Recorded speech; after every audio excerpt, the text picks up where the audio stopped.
Patternisters, have you ever wondered how much a vintage knitting or crochet pattern is actually worth?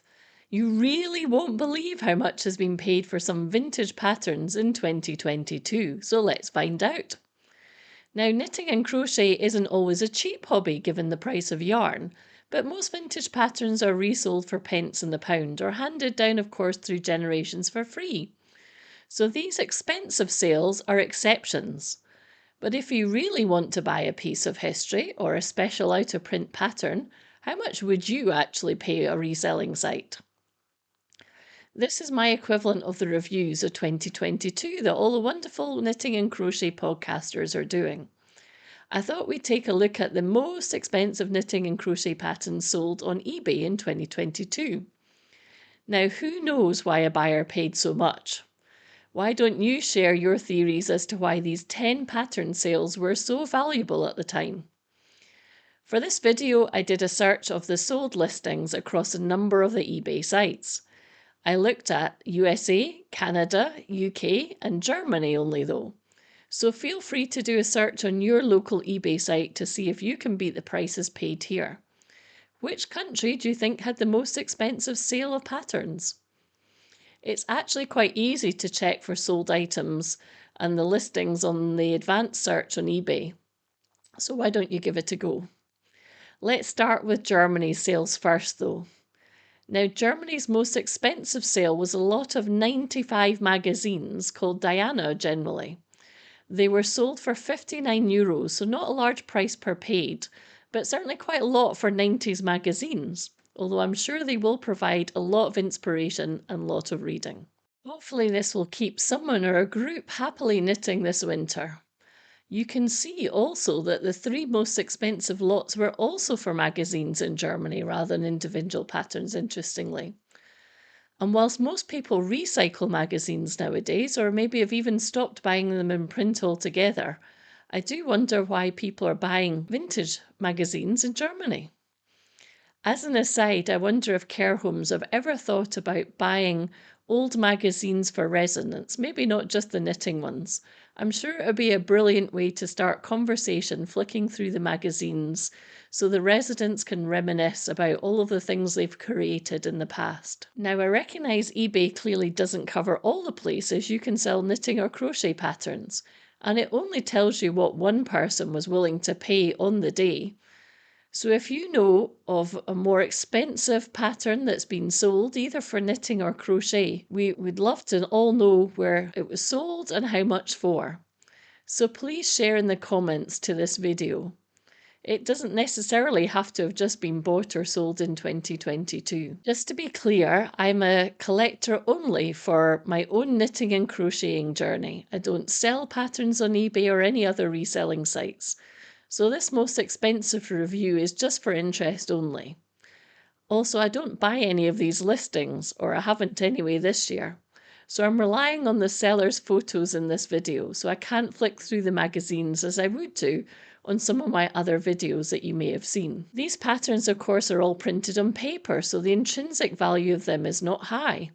But it is the story or social history that they're telling, and the potential, of course, of the knitted or crocheted item that is the real value to someone, I'm sure. Do you think a knitter would pay more than a crocheter for a vintage pattern? In the USA, we have $75 being paid for 46 different crochet books as the most expensive lot that we can see there. Or at least that I could find anyway on the American eBay site. And interesting that the USA, that the crochet patterns did beat the knitting patterns. Again, I would definitely say another bargain with 46 books of information for you to wade through or at your leisure. In Canada, however, the knitting and crochet patterns were on a par, with 31 Canadian dollars paid for 37 knitting patterns and 33 Canadian dollars for the crochet designs. Nowhere near the price of a lot in Germany or the USA though. And also if you look down the listings, there were some interesting Mary Maxim Christian stocking booklets, and you sold a Teague's Little Red in the City pattern book made it onto the most expensive list in Canada. Isn't it great to see an independent designer being sought after too, and not just vintage patterns? I asked in a poll on the Knitting Patternisters Instagram account how much you would pay for a single pattern, and the consensus there was £10. So clearly there's some people that are paying far more than the rest of us. Why don't you follow me over on Instagram too to see what I knit? By the way, today I'm wearing a very old hand-knit sweater. It was knit by my mum as a Christmas present, I think in the late 1980s. Might have been into the 1990s, but I think the design, which came from a magazine, was in the 80s. And it has certainly lasted a long time. I think there was a problem with a gauge swatch or lack thereof, and certainly it's meant that it was oversized at the time. But hopefully this happy accident has meant that it's lasted quite a long time, so very sustainable as a result.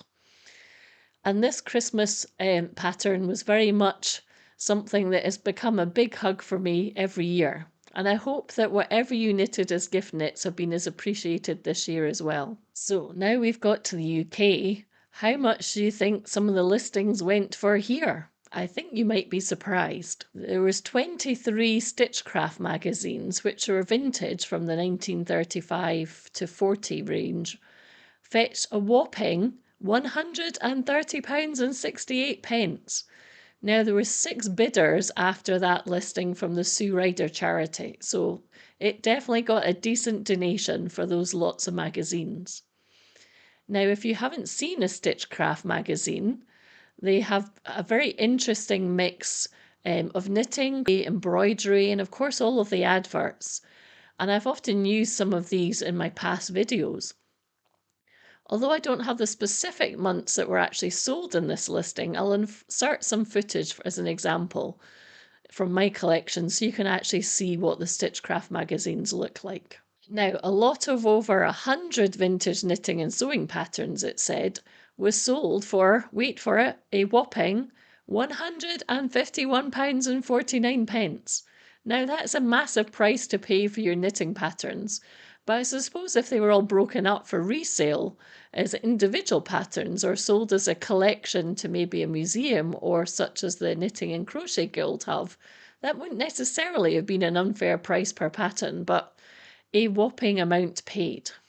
Now, there's certainly some interesting patterns from the photos shared by the vendor of this large collection, so I would certainly hope someone would be happy with the price per pattern paid. Now, if you thought £151 was a huge amount to pay for knitting patterns, let me tell you, a single knitting pattern, just wait for it, was sold for £130 last year, which was the most expensive single pattern that I could be seen sold during the year.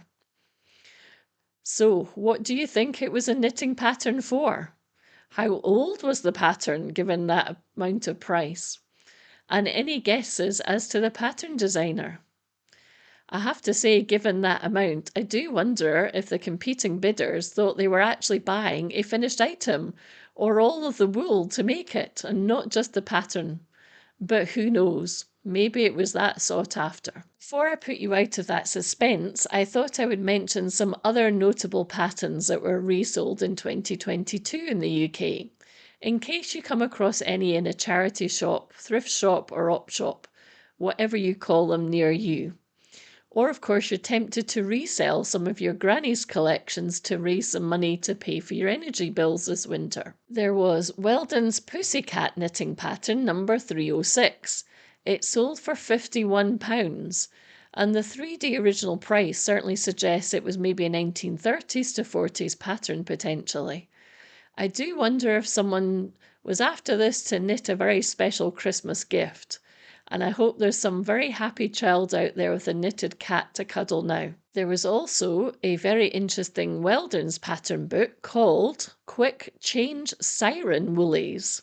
Not something that rolls off your tongue, but these were clearly designed for you to wear in the bomb shelters when the air raid sirens went off in World War II. And certainly a very interesting bit of social history, I'm sure. The original copy with 14 designs in it was sold for £72.10. Now, this was clearly has a lot of overlap of interest from collectors of World War II memorabilia as well as those of the knitting fraternity. So I would hope that this went to a good home or museum. Now, of course, if you're interested in some of these patterns, you can sometimes find them elsewhere at a much cheaper price. And I managed to find this pattern book from a reselling site on Etsy who were selling photocopies or PDFs of the pamphlet. So you don't necessarily have to spend a fortune to own the PDF. However, I'm not necessarily recommending this because strictly copyright is 70 years after the death of the designer in the UK. So I'm not going to look into the details as to whether that will apply in this case or not.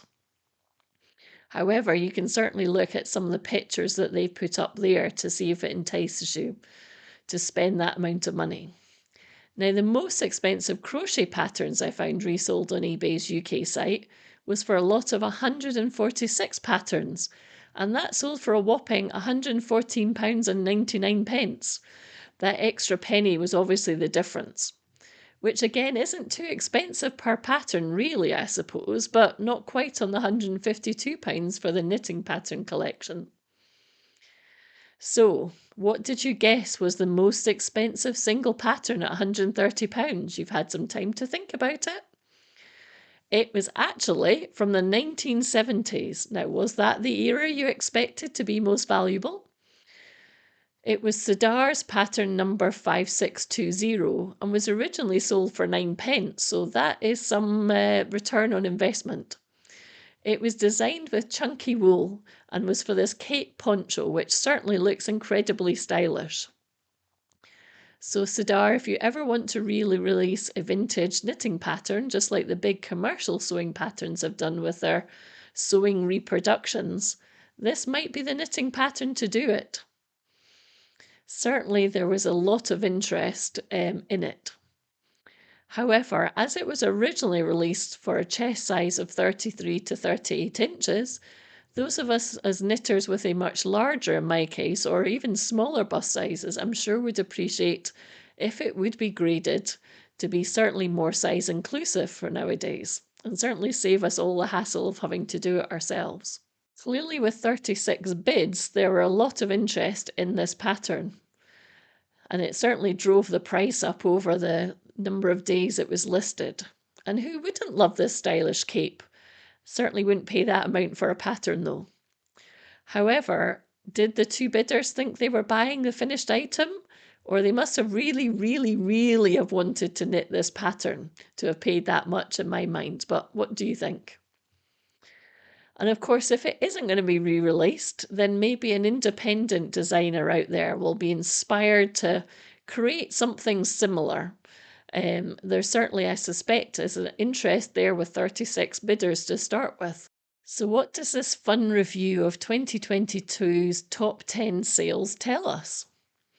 Well, it tells me that there's certainly some avid, determined collectors out there who are willing to pay quite a high price to have certain patterns in their collection. And interestingly, of course, they weren't necessarily all the vintage that people would expect, going way back in history. I do hope that some of these patterns are knit or crocheted up in 2023 and the owners find good yarn substitutions for the yarns in the pattern, because as we all know, they aren't often still available. I'd love to know though what's in your wish list to knit or crochet in 2023. Wishing you all a very healthy, peaceful and happy 2023 with plenty of time to enjoy your knitting, crocheting or any other yarny craft that you do. And I look forward to seeing you back here again soon. And if you really want to have a look at some more interesting vintage pattern videos, why don't you watch this video next?